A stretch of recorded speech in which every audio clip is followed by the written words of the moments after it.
السلام عليكم ورحمة الله وبركاته. ازيكم عاملين ايه؟ يا رب تكونوا بخير. اول حاجة كده نصلي على سيدنا محمد عليه افضل الصلاة والسلام. ولو اول مرة تشوفوني ما تنسوش تحطوا لايك وتشتركوا في القناة، وكمان تفعلوا زر الجرس يوصلكم كل جديد من فيديوهاتي.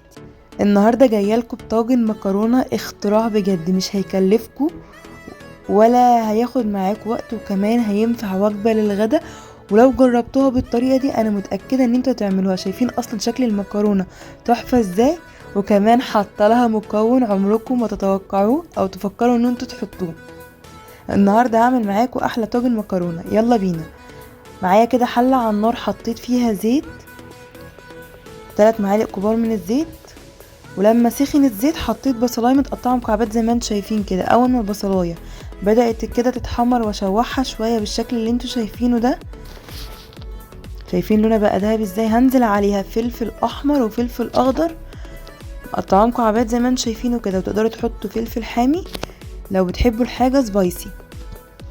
بعد ما شوحتهم كده شوية مع بعض حطيت عليهم لتر كده من عصير الطماطم ضرباه في الخلاط. ابدأ بقى احط معلقة صغيرة من السكر، وكمان هحط الملح ده على حسب الرغبة. انا حطيت معلقتين كده صغيرين من الملح. واحط بقى التوابل، فلفل اسود وتوابل مشكلة، وكمان حطيت معلقة صغيرة من الشوربة ومعلقة بابريكا عشان تدي للصلصة لون حلو.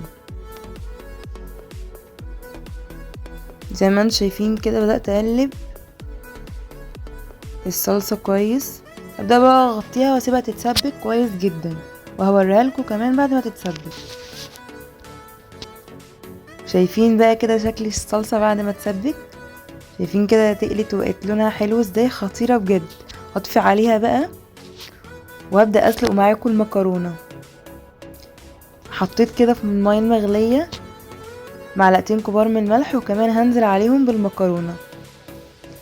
زي ما انتم شايفين كده بدأت اسلق المكرونة. بجد المكرونة بالطريقة دي حاجة كده فاخر من الاخر والله، وطعمها حلو ومختلف عن اي مكرونة هتاكلوها بجد في حياتكم. هنا بقى بعد ما حطيت المكرونة كده بحط معلقة زيت عشان المكرونة ما تلزقش مع بعضها. سلقت طبعا المكرونة، وهنا بقى هنعمل الطاجن التحفة. هنا معايا طاجن كده بايركس او طاجن فخار على حسب ما متوفر عندكم. دهنت الطاجن كويس جدا سمنة بلدي، طبعا السمنة البلدي بتفرق جدا في طعم الاكل. بعد ما دهنت كده الطاجن بالسمنة البلدي حطيت كده كبشتين من الصلصة. شايفين اصلا لون الصلصة ازاي متسبك حلو؟ اوعى تنسوا اللايك وتشتركوا في القناة. بعد ما حطيت كده دهنت الطاجن بالسمنة وحطيت الصلصة، هبدأ بقى احط المكرونة بالشكل اللي انتوا شايفينه ده. مكرونة سلقناها 90% سلق، يعني قبل ما المكرونة تستوي ب10 دقايق، ب10% طفيت عليها. حطيت كده رشة فلفل اسود على المكرونة. يلا بينا بقى اقول لكم المكون اللي هينقل المكرونة في حتة تانية. بيض. ايوه مستغربين ليه؟ معايا هنا بيضتين في طبق، حطيت عليهم سنة ملح ورشة فلفل اسود عشان نستغنى بقى عن اي ريحة زفارة. ده كده احط البيض زي ما انتوا شايفين بالشكل ده على المكرونة. بجد ولا هتشم روحة زفارة ولا اي حاجة، عشان محدش بقى يقول لي المكرونة هتبقى زفرة والكلام ده.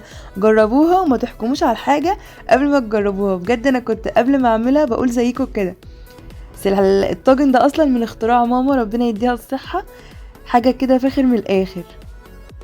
بعد ما حطيت البيضتين كده ضربتهم كويس مع الفلفل وحطيتهم على المكرونة، بدأت احط الصلصة كده على الوش زي ما انتوا شايفين. شايفين الصلصة؟ ده هخلي الفرن وارجع لكم تاني.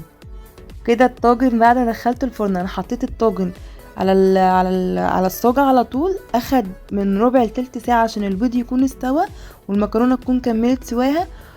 وكمان ولعت على الوش، اخد الوش الروعة اللي انتوا شايفينه ده. شايفين بقى؟ ابدأ بقى اقدم معاكم المكرونة. شايفين ان المكرونة مفلفلة ازاي؟ مش معجنة، وكل مكرونة كده بوحدتها. وكمان حاجة كده اختراع، والبيض مش باين فيها.